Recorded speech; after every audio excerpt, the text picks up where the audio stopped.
to the bungalow. This is my little Gothic arch tiny home we've been building. So my project for today is to create a place to go potty, essentially. Yes, we could get a backhoe here and install a complete septic system, but it's not necessary for this project, as this is just a little guest house cabin. I've done a fair amount of reading, and composting toilets have come a long way. They're legal, they're environmentally sound, and they're fairly simple to build. They're expensive to buy. They start at around $600 or $700 and go up to $2,000 or $3,000. The average cost is about $1,200. But most all of them revolve around a simple bucket, this gadget, which is called a urine separator. This came from Australia. I got it on eBay. So this collects the poo. This is going to collect the pee. Interestingly enough, urine is apparently sterile. And I guess some say drinkable. We won't try that.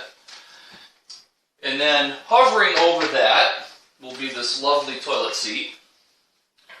And I chose this particular one because it seals pretty good when you shut it. I bought this edge-glued shelving panel. This is going to create the top of our composting toilet. We'll install the toilet seat on here.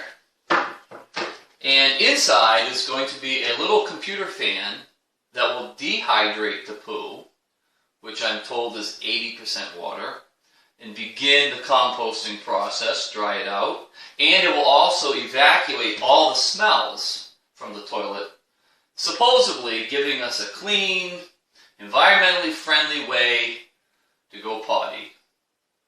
We'll see how it goes. I've already set up shop this morning, and I've laid out some materials and started cutting already. Here's a look at my sketch and some of the measurements I'm going to use. And if I'm lucky, I'll make a little compartment for the toilet paper.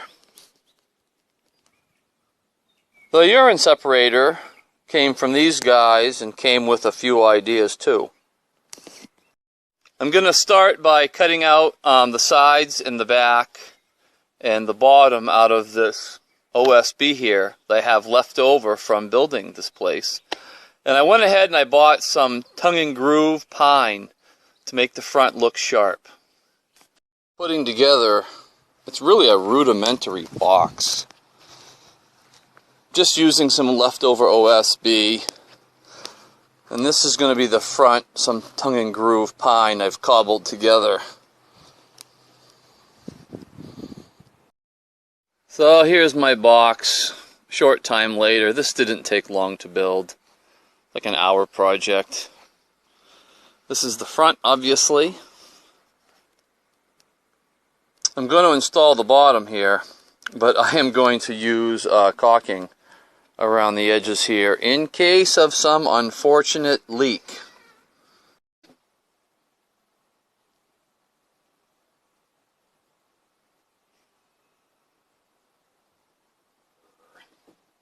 This is good waterproof stuff. Here's our first glance at how this will be set up.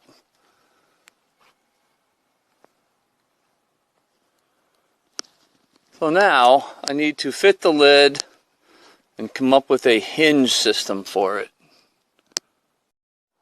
Who knew making a toilet would be so fun? So now we're going to trace out the toilet seat, and what I did was I just traced the actual seat, and then I'm adding a little buffer zone here. This is the buffer zone. And I'm just sketching it out. I'll grab the jigsaw, cut that out. Now bear in mind, because of the weight that will be on here, we're going to put some supports underneath along both sides of the opening and across the front. We don't want any collapses. Well, I have already encountered one minor problem, and since this is a prototype, I was bound to come up against something. I'll show you what I didn't anticipate. I started assembling our little composting toilet, and everything was looking great. I've got a tiny warp here on the top. The supports should correct, but this is what's bugging me.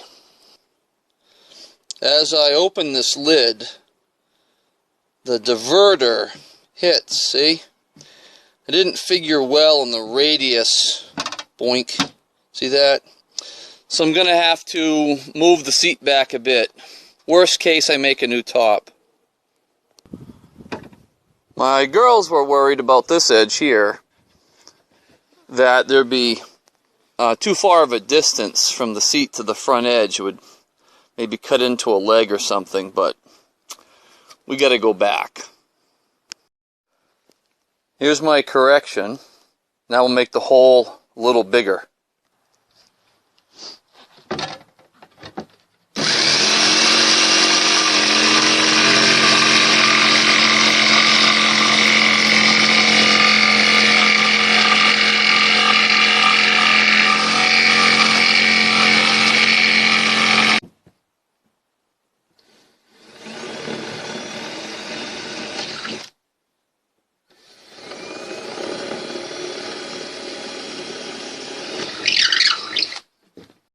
While I wait for the glue on the supports to set up on my top, I'm going to take a look at the location of my fan. This is what I bought on eBay. They were dirt cheap.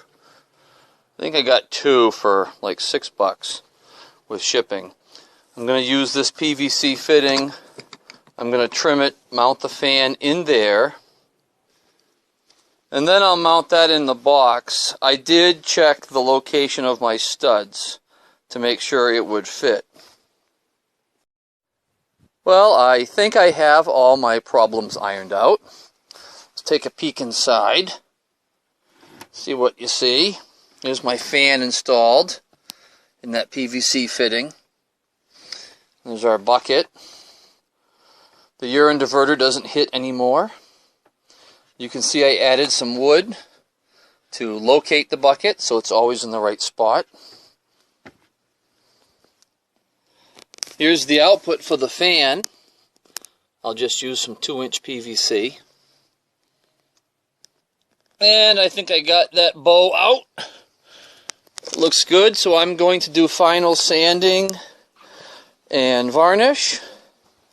I still have one thing left to add, and that will be the plumbing, the actual pipe for the urine diverter.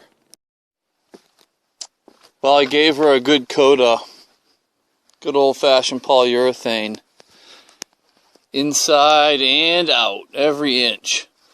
The top is going to get numerous coats, obviously. 3 coats of polyurethane later, I'm just about done. I went ahead and added a 3rd hinge for more support. I'll show you inside what I did for the urine diverter. I plumbed it with, I think that's 3/4 white PVC. Simple bracket to locate it.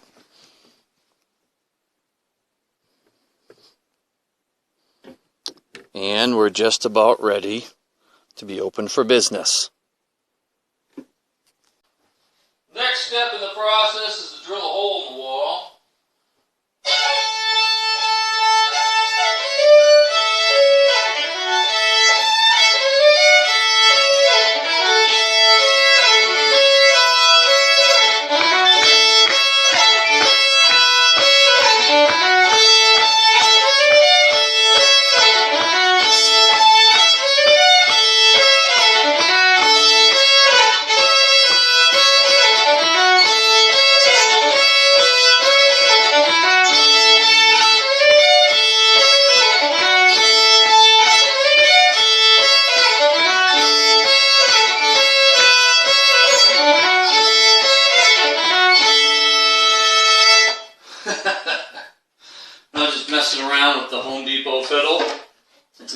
start the morning. But seriously, it is time to drill a hole in the wall. This is what she looks like in place. So I marked and drilled a hole to the outside. Lines up nice. I'm happy about that. I was a little nervous when I started drilling. I have one hole left to drill inside here, and that is the hole for my urine diverter pipe, which looks like that when I take it out. So let me drill that hole. I learned something interesting just now. Here's my adapter I bought, 12 volts. I think it was $2 on eBay. My fan is not reversible. I hooked up the wires the way they go and it blew in, which would be really bad. So I'm going to have to pull that little fan out and reverse it. Just a little note. And there's my diverter plumbing headed through the floor. That's going to go out to a little gravel pit. So I got the fan going. It blows air nice. It's a little noisy, I think. Let's see. Take this down.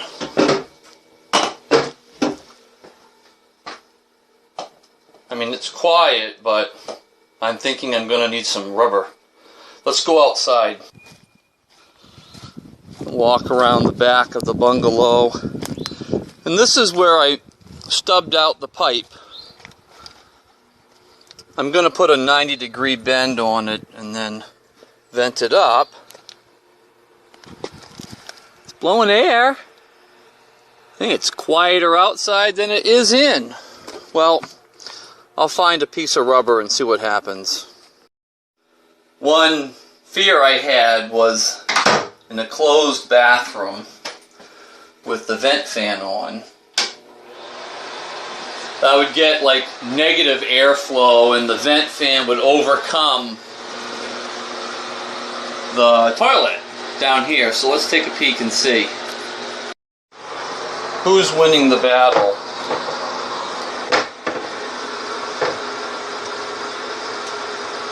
Feels like it's still pulling. Maybe peek outside. Okay, both fans are going. This is my toilet fan. It's much less, but it is certainly flowing out. So that's good. I didn't want to be overcome with bad air with these two fans duking it out. I'm going to try out these little donuts I made. I cut them out of a scrap of fuel line left over, and I picked up this little switch out of my box of things I have salvaged over the years. It has a nice little fuse. Can't remember what it came from, but it will work nicely for the fan. I want to make a little bracket for that little switch I salvaged. And I've got this one that's for electrical conduit. Most of this plastic these days is reformable. Once you heat it up, PVC has a melting point of real low, right around 200 degrees. And I'm going to try to work this gun lefty. It's going to get hot. And if it works out, I'll be a hero.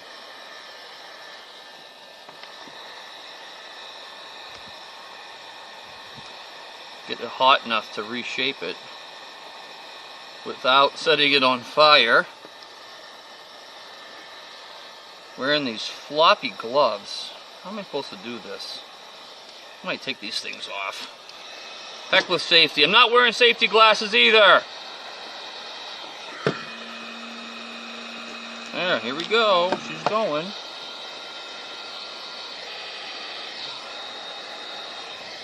I cut this little block of wood the same size as the switch.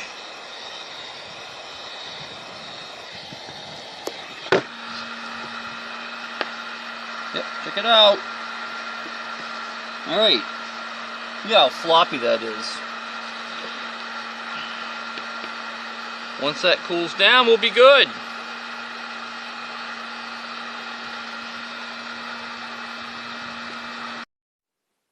Here's my final little installation, my little bracket. Did okay. Now it's still got a little hum to it. Better than it was. But for now, it's good and I can't wait to try it out, which is kind of a funny thought. We're almost done. I stubbed the line out here and I connected it using just good old sump pump pipe or hose. And we ran it underground to a pit we dug out. And I filled it with 2-inch crushed stone and then backfilled around it. And that's all you need. It almost seems too easy, but it's only a little bit of pee at a time. It is sterile, and some people even go so far as to collect the urine, dilute it with water 5-to-1, and then water their plants. The last thing I need to do to be ready to use the potty is just to add a layer of these wood shavings to the bottom. Now, I read online that aspen is probably the best. I'm going to put about 1 inch on the bottom. Aspen was the best. You could use peat moss, all kinds of stuff. So let's go put this in the potty here.